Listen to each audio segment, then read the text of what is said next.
Though the house and grounds belonged to my grandparents, the magnificent old banyan tree was mine, chiefly because grandfather, at 65, could no longer climb it. Its spreading branches, which hung to the ground and took root again, forming a number of twisting passages, gave me endless pleasure. Among them were squirrels and snails and butterflies. The tree was older than the house, older than grandfather, as old as Dehradun itself. I could hide myself in its branches, behind thick green leaves, and spy on the world below. My first friend was a small gray squirrel. Arching his back and sniffing into the air, he seemed at first to resent my invasion of his privacy. But when he found that I did not arm myself with catapult or air gun, he became friendly. And when I started bringing him pieces of cake and biscuit, he grew quite bold and was soon taking morsels from hand. Before long, he was delving into my pockets and helping himself to whatever he could find. He was a very young squirrel, and his friends and relatives probably thought him foolish and headstrong for trusting a human. In the spring, when the banyan tree was full of small red figs, birds of all kinds would flock into its branches. The red-bottomed bulbul, cheerful and greedy, parrots, minas, and crows squabbling with one another. During the fig season, the banyan tree was the noisiest place in the garden.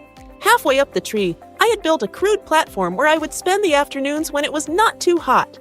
I could read there, propping myself up against the tree with a cushion from the living room. Treasure Island, Huckleberry Finn, and the Story of Dr. Dolittle were some of the books that made up my banyan tree library. When I did not feel like reading, I could look down through the leaves at the world below. And on one particular afternoon, I had a grandstand view of that classic of the Indian wilds, a fight between a mongoose and a cobra. The warm breezes of approaching summer had sent everyone, including the gardener, into the house. I was feeling drowsy myself, wondering if I should go to the pond and have a swim with Ramu and the buffaloes, when I saw a huge black cobra gliding out of a clump of cactus. At the same time, a mongoose emerged from the bushes and went straight for the cobra. In a clearing beneath the banyan tree, in bright sunshine, they came face to face. The cobra knew only too well that the gray mongoose, 3 feet long, was a superb fighter, clever and aggressive. But the cobra, too, was a skillful and experienced fighter. He could move swiftly and strike with the speed of light, and the sacs behind his long, sharp fangs were full of deadly poison.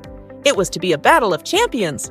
Hissing defiance, his forked tongue darting in and out, the cobra raised 3 of his 6 feet off the ground and spread his broad, spectacled hood. The mongoose bushed his tail. The long hair on his spine stood up. Though the combatants were unaware of my presence in the tree, they were soon made aware of the arrival of 2 other spectators. One was a myna, the other a jungle crow. They had seen these preparations for battle and had settled on the cactus to watch the outcome. Had they been content only to watch, all would have been well with both of them.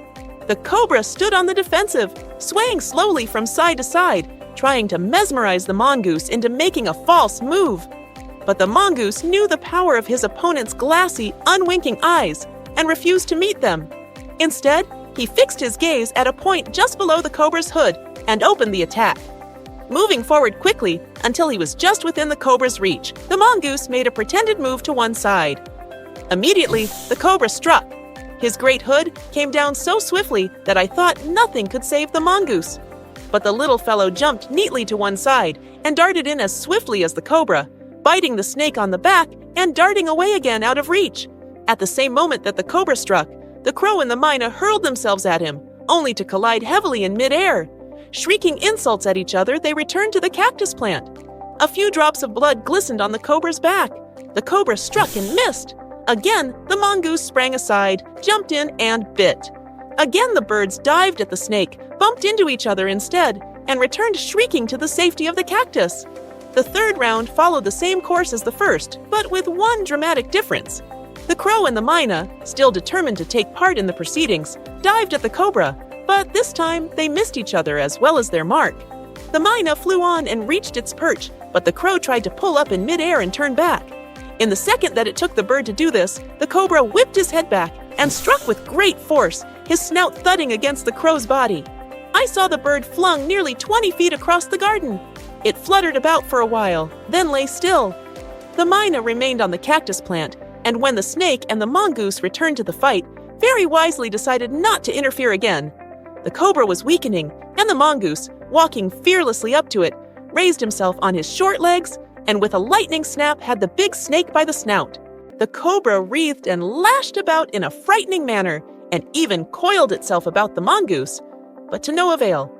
The little fellow hung grimly on until the snake had ceased to struggle. He then smelt along its quivering length, gripped it round the hood, and dragged it into the bushes. The myna dropped cautiously to the ground, hopped about, peered into the bushes from a safe distance, and then, with a shrill cry of congratulation, flew away.